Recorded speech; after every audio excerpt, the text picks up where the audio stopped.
Now we're getting into some more different stuff. The next thing is in the demographics section, I had asked participants to specify their gender, and it's just an open-ended text box. First, I'm going to convert negative 99s to missing. But then let's take a look at what the values they typed in are.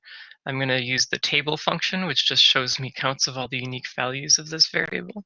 And I can see that many of them are, they're all fairly straightforward answers. Many of them are female with a capital F or a lowercase f, or male with a capital M or lowercase m. But there are a few that are different. 3 people wrote female in all caps. This person wrote female with a space after it. This person has a backtick for some reason after the word. This person pluralized, perhaps by mistake, the word in question. 23 people left it blank. There's nothing I can do about them, but all of the rest of these people, in my opinion, it's quite clear that they intended to indicate that their gender was male or female. And so I would like to code them into those 2 categories instead of treating all of these unique responses as distinct categories. And so I have a function that I've written that attempts to do just that. And that was also included in the extra functions file that I shared with you. And as a quick reminder, I've made reference to this extra functions file a few times now. The file is stored in the current working directory, and we ran it using this line of code: source followed by the name of a file, a text file containing code. We'll just execute all the code in that file, and that file happens to contain a bunch of function definitions. One of those is called code.gender. And I'm not going to walk through the full definition of that function. I could print it here at the console if I wanted to, but it's maybe a little bit beyond the scope of this workshop right now. But I'm going to run it on this. So actually, to backtrack, if these were all the possible typos and alternate spellings and capitalization schemes that existed, that function would be very easy to write. But I've encountered lots and lots of other ones over the years, and I'm attempting to have this function also automatically detect when people are describing some kind of non-binary gender identity. And so it's long because it accounts for lots of alternate cases. But here, I'm just going to run the function. With this binary equals t option, that just means that I don't want to have a separate category for non-binary gender identities. I'm going to count them as missing for the analysis that I'm going to do, which might be sensible if you only have 1 or 2 people, so they wouldn't be able to form a statistically reliable category anyway. In this case, we have 0, so it doesn't matter. That function takes a second to run. But now I have this variable called gender, which I can tabulate and has only 2 unique values, f and m lowercase. And the 23 who had previously had a blank space as their response to the gender question, now I have missing values, which is appropriate for that response. I'm going to create a couple of copies of this variable for convenience. This is not necessary, but sometimes I like to do it. So here's one called f1 and m1, and those are just versions of the same variable calculated using the recode function from the car package, with the instruction to code f as 1 and m as 0, or the other way around. And then I'm going to convert the original factor, the original gender variable, which was just a string, to a factor, because that's how I would like to use it in my analysis. I have other open-ended demographic questions in this survey, and I might have attempted to code those into categories, but for this example, I'm not going to. There was in addition to an open-ended race and ethnicity question, there was the multiple choice version of that question. And in the CSV I downloaded from Qualtrics, it gave me a column for each of the possible responses, and so I'll just keep it like that for now, but I'm going to turn the negative 99s into missing values for each of these indicators of being a member of a particular racial or ethnic category. For various purposes, I sometimes like to have certain race and ethnicity composite variables. So this one attempts to calculate if someone um, might be construed as having more than one racial or ethnic identity. So row sums just calculates the sums of the rows of, in this case, a data frame created by using cbind. So I've got all of these race and ethnicity indicators, and if the sum of all of those is greater than 1, that is, they have more than one of those marked, then I'm going to code multi-race as true. Well, actually as 1, because I convert the trues and falses to numeric values, and otherwise it's 0. And I'm also going to make a composite called minority race, which is, I'll walk through it sort of step by step backwards. The first thing I check is, did the participant mark white, and did they not end up in this multi-race category? If they marked white and they did not end up in this multi-race category, then that means they only marked white.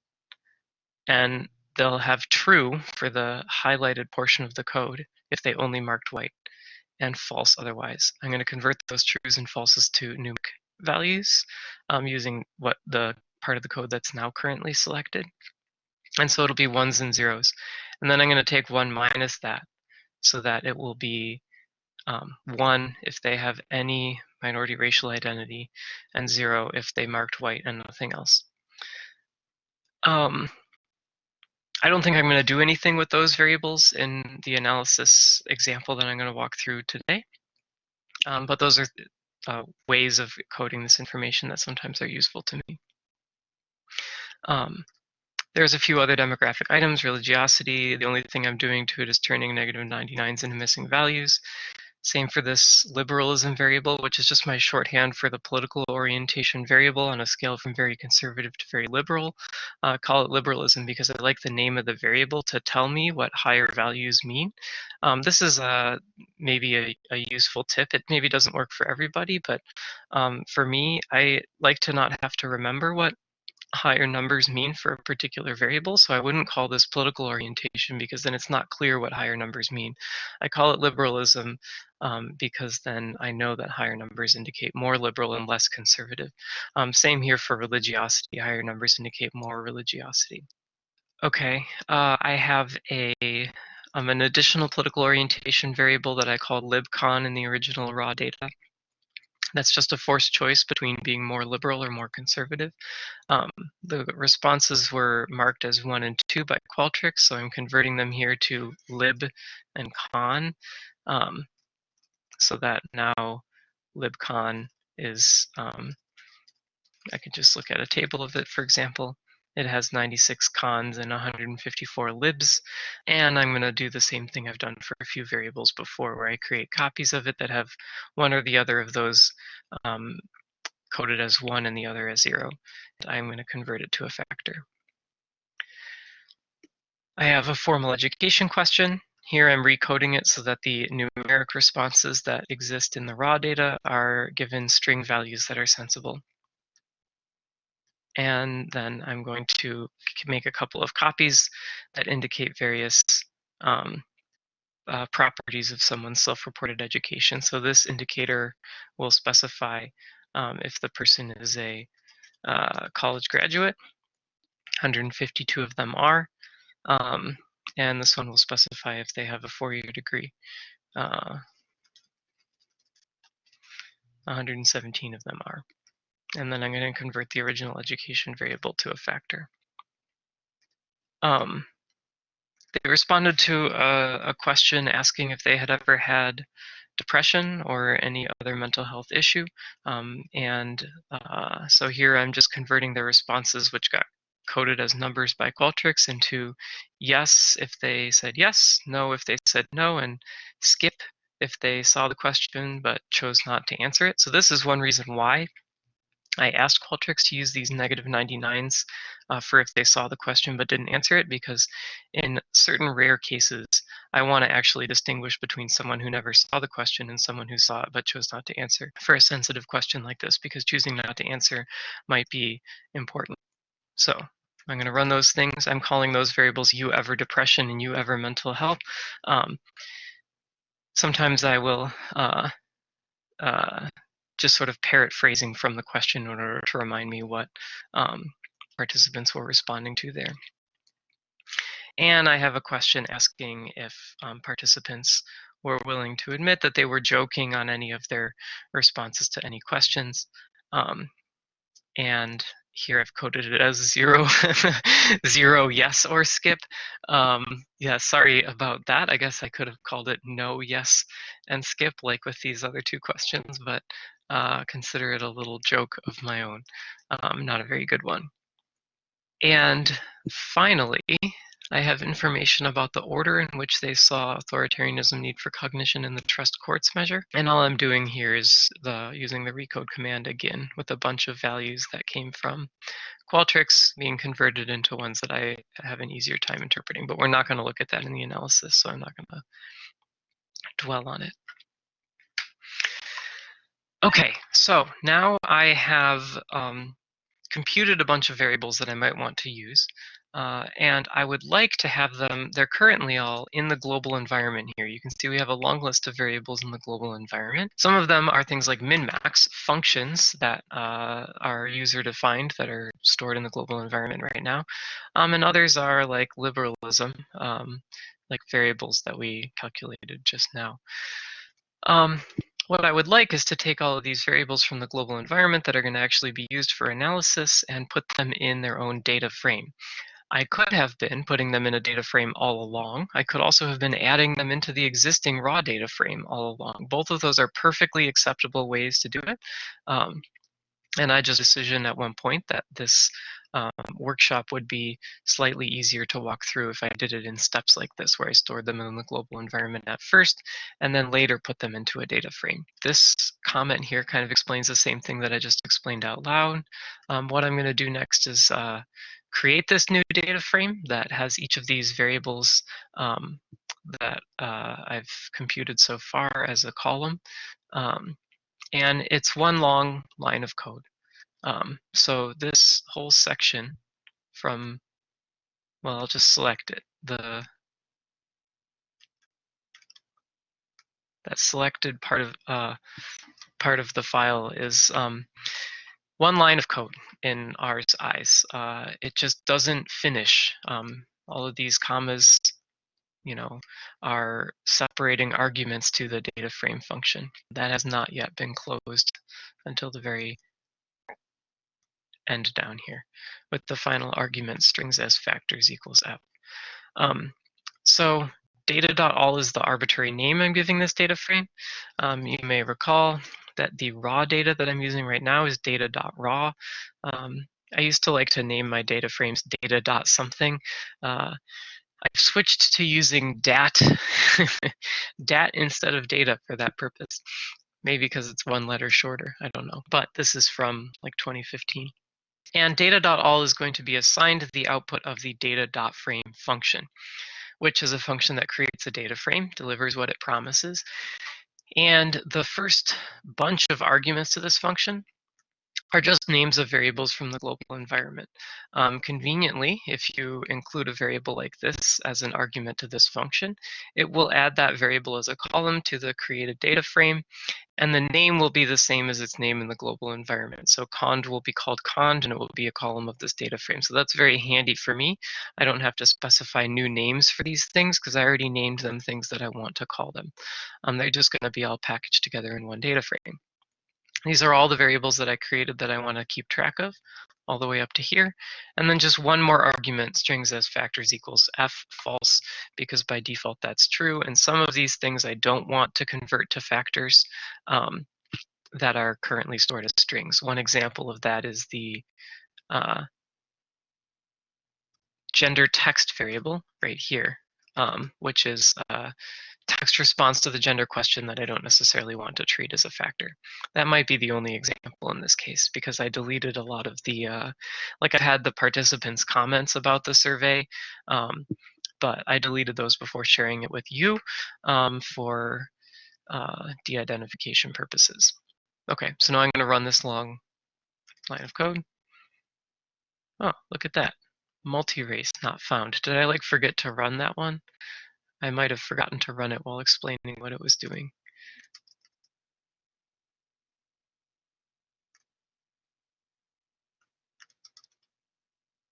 I guess I did. Okay, so now data.all exists. I can, for example, ask for its dimensions, 272 by 150. I can look at the top of it. This is maybe not that useful in this case, but this is just showing me the first 6 rows of the data frame for all the columns, and it's maybe more than I need to see right now. But it's a useful function to know about. I like the str structure function. That shows me, so it's been truncated here, but that's okay. It shows me some of the details about each of the variables. So cond is a factor with 2 levels, illegal and legal. Legal is a numeric variable that has zeros and ones. The first observation in that one is missing. The first observation in cond is missing too. In fact, the first column of this data frame, I'm sorry, the first row of this data frame appears to have mostly missing values. It was probably um, me clicking through the survey once to make sure that everything worked right, but not answering any questions. It will be excluded from analysis in a moment. And another thing I might want to look at about data.all is the names of data.all. This is just a list of the variable names, the column names of that data frame. And all of that appears to be in order. The next thing that I'm going to do is a little bit of cleanup just to keep things looking nice for subsequent examples. So I was referring to variables in data.raw, the raw data frame that I read in for directly from the CSV. I was referring to them by name with data.raw attached. So we can see it there. It is still attached. I'm done doing that, so I'm going to detach it so it's no longer a place that R will look for names of variables. So now it's not there in the vector of places that R searches for names of objects. I've also copied all the variables that I'm going to actually analyze into this new data frame called data.all. And I still have all the raw data in data.raw. Both of those still exist in the global environment. They will start with D, so they're going to show up right here. So I can delete all the variables from the global environment that I don't want anymore, which are now just copies of the same information that's included in data.all. So I'm going to use the rm function to delete some variables from the global environment. I'm specifying that I want to supply a list, in this case actually a vector, of names of variables to delete. And those happen to be all the same names as the variables in data.all because that's how I created data.all. That's the only reason why that works right. So now the global environment only has a few things in it, and they're all the names of functions that I supplied in the extra functions file. These two correlation matrices, which I probably used in an example earlier, but I don't specifically remember the file name of the raw data, and our 2 data frames. Oh, and there's some other stuff that I don't need. Oh, I guess when I wrote this code, I must have remembered why I created core mat 1 and core mat 2. I'll just remove a few more things, and now we're down to even just the sort of minimal stuff that we want in the global environment right here. The last thing that I'm doing in this processing file is creating a bunch of useful subsets and transformations of the data file. In this case, I'm only going to create one of those, but sometimes I might have many variations on the same data frame that I want to work with. And it's just going to be called data.ok. And it's a subset of data all that has this condition, joking is equal to 0. So this will also exclude my survey preview row that I mentioned before, because of course I made sure not to answer the joking question, so it would not have a value of 0, but rather a value of skip. Yeah, 0, yes, and skip is how I coded joking in this case. Again, that's a little bit strange, and I don't remember why I did it that way.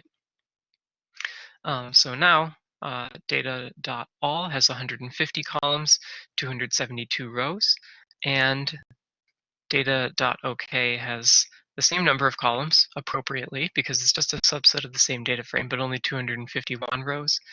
And we can see why that is because there's 20 people with a missing value for the joking variable, and one person with a yes value for the joking variable. Nobody has a skip value.